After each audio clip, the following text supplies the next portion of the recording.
스튜디오 만남. 오늘은 원광대학교 병원 정신건강의학과 교수이신 이상열 교수와 함께합니다. 안녕하십니까? 네, 안녕하세요. 이상열입니다. 네. 자, 오늘은 어떤 내용으로 말씀 나눌까요? 이제 곧 황금 연휴가 시작될 텐데요. 네. 그렇지만은 아직도 코로나19로 인해서 사회적 거리두기가 여전히 필요한 상황인 것 같습니다. 이런 상황에서 저희 센터에서는 하루속히 코로나19 상태가 종료되기를 희망하면서 이제 코로나19에 관련돼서 마음 방역에 대한 이야기가 많이 나오는데요. 네. 정신질환을 예방하고 또 마음 건강을 증진시키기 위한 정신건강 5대 수칙을 도민들한테 말씀드리고 싶습니다. 네. 그래서 오늘은 그 5가지 수칙 중에서 첫 번째 수칙에 대해서 말씀을 드리도록 하겠습니다. 네. 정신건강 5대 수칙. 어떤 것들이 있을지 궁금한데 구체적으로 좀 말씀해 주세요. 정신건강 5대 수칙이라고 하는 것은 일반적으로 우리가 마음 건강을 지키기 위해서 우리 생활에서 놓쳐서는 안 될 5가지 어떤 수칙 같은 걸 말하는데요. 첫째는 이제 건강한 정신이라고 하는 것은 건강한 신체에서 나오기 때문에 그리고 신체적 활동을 올려줄 수 있는 운동이 좀 중요할 것 같고요. 두 번째는 이제 신체적이나 정신적 피로를 풀어주고 에너지를 회복시켜줄 수 있는 적절한 수면. 또 세 번째는 우리 삶을 의미 있게 만들거나 풍요롭게 만들어주는 취미 활동이나 기호 활동들을 말할 것 같고요. 네 번째는 가족, 친구, 직장, 동료들과의 어떤 대인 관계. 또 5번째는 스스로를 소중하게 생각할 수 있는 자존감. 이 5가지를 이제 정신건강 5가지 수칙으로 말씀드릴 수 있을 것 같습니다. 네. 바쁘게 살다 보면 잊고 살기 쉬운 것들인데 우리 정신건강을 위해서는 꼭 필요한 것들이다. 이런 말씀이신데 그러면 첫 번째로 운동에 대해서 말씀해 주실 건가요? 뭐 특별히 네, 그렇습니다. 예, 어떤 내용일까요? 운동과 정신건강에 관련돼서 말씀드리고 싶은데요. 네. 우리가 흔히 아는 것처럼 이제 운동을 하게 되면 신체적으로 건강하게 되고 건강이 유지된다는 것은 다 알고 있지만 실질적으로 운동하게 되면 정신건강에 도움이 된다는 사실은 좀 인지가 덜 되어 있는 것 같습니다.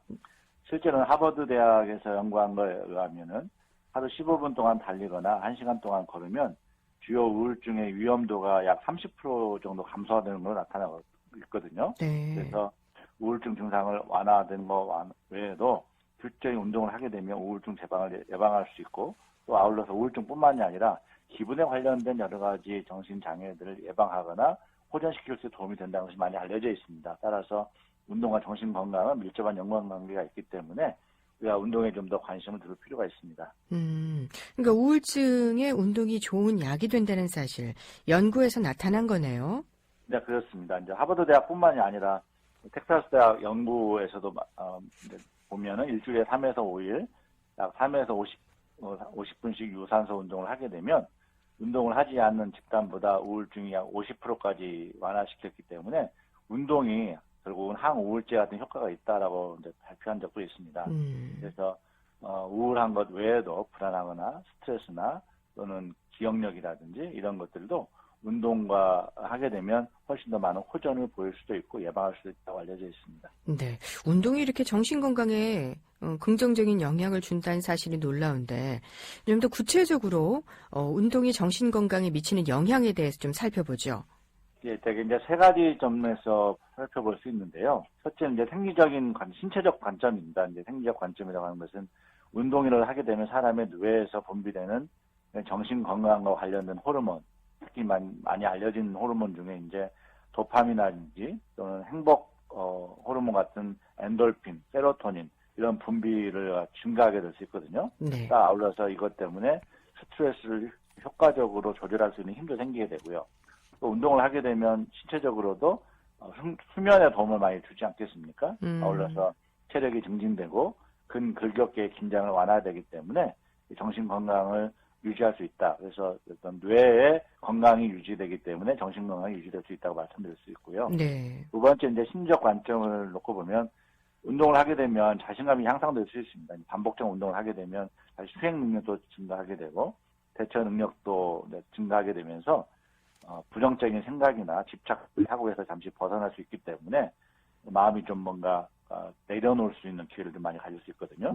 세 번째는 이제 사회적 관점이 있는데 운동을 혼자서 하기도 하지만은 같이 이웃이나 가족, 친구들과 함께 산책을 하거나 등산을 하거나 또는 동호회 같은 곳에서 배드민턴이나 요가, 헬스 같은 걸 할 수 있지 않겠습니까? 네. 이런 운동을 통해서 사회적 유대관계를 유지하기 때문에 이것 또한 정신건강에 도움이 되는 것 같습니다.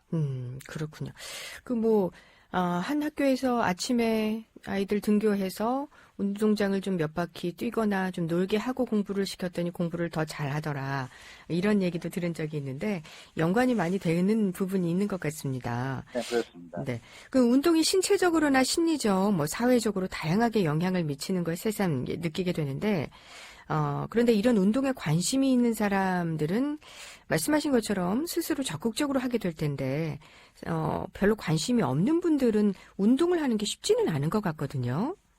네, 이제 많은 사람이 새해 들어서 운동을 하겠다라고 이제 다짐을 하지만 시간이 지나면 얼마 지나지 않아서 이제 의지가 사라지고 하지 않게 되는 경우가 많은 것 같은데요. 네. 여기는 이제 많은 이유를 들어보면 시간이 부족하다, 시설이나 프로그램이 부족하다, 비용, 접근성 문제들 많이 말씀하고 계시는데 실제로 이제 우선 해볼 수 있는 것들은 첫 번째로 이제 내가 아무 운동을 하는 것이 아니라 과거에 좋아했거나 현재 내가 관심 있는 운동을 선택해보는 것이 가장 좋을 듯 하는 것 같습니다. 그래서 처음부터 과용량의 많은 시간을 투자하는 것보다는 일주일에 2, 3회, 3, 4회 정도 해서 하루에 30분씩 운동을 하다 보면 이것을 통해서 5분, 10분씩 좀 늘려가거나 횟수를 늘려갈 수 있는 부분도 있거든요. 그래서 네. 내가 관심 있고 하고 싶은 운동을 내가 목표치보다 약 40%에서 50%부터 시작해서 점차적으로 늘려가는 것이 좀 도움이 될 수 있을 것 같고요. 저희 센터, 정신건강복지센터에서도 집에서 쉽게 따라해 볼 수 있는 여러 가지 운동들을 센터 홈페이지라든지 또는 카드 뉴스에 올려놨기 때문에 네. 한번 방문하셔서 한 번씩 따라해 보셔도 좋을 것 같습니다. 아, 그렇군요. 한번 꼭 가서 따라해 봐야 되겠네요. 그렇게 어렵지 않은 동작들이겠죠? 네, 그렇습니다. 네. 적절하게 좀 보상도 하면서 운동을 이렇게 지속하다 보면 말씀하신 것처럼 100%가 아니라 40부터 50, 60, 나중에 100% 그 이상까지 될 수 있도록 운동을 하게 되면 참 좋을 것 같다라는 생각이 드는데 현실적으로 참 어려운 여건이 많아서 그건 또 좀 아까운 것 같아요. 네. 아무래도 이제 내가 시간을 따로 내서 한다는 것이 참 쉽지 않다고 생각하면 네.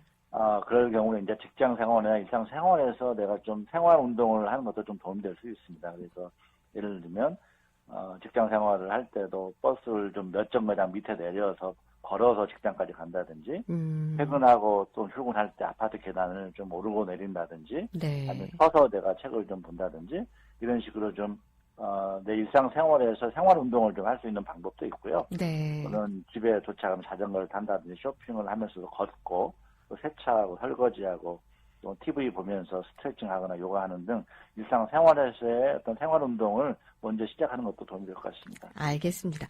제자리에 서서 걷는 것도 도움이 될까요? 맞습니다. 되게 이제 책을 읽은 제 학생들한테도 읽을 네. 때 졸리거나 집중이 안 되면 서서 한번 걸어다니면서 읽어보라고 권하기도 하는데요. 네. 그때 훨씬 더 집중력이 높아지는 걸 알 수 있습니다. 알겠습니다. 봄철 정신 건강을 도울 수 있는 이 외적인 체력적인 육체적인 운동에 대해서도 오늘 알아봤습니다. 오늘 말씀은 여기까지 드릴게요. 고맙습니다. 고맙습니다. 네, 지금까지 전라북도 정신건강복지센터 이상열 교수였습니다.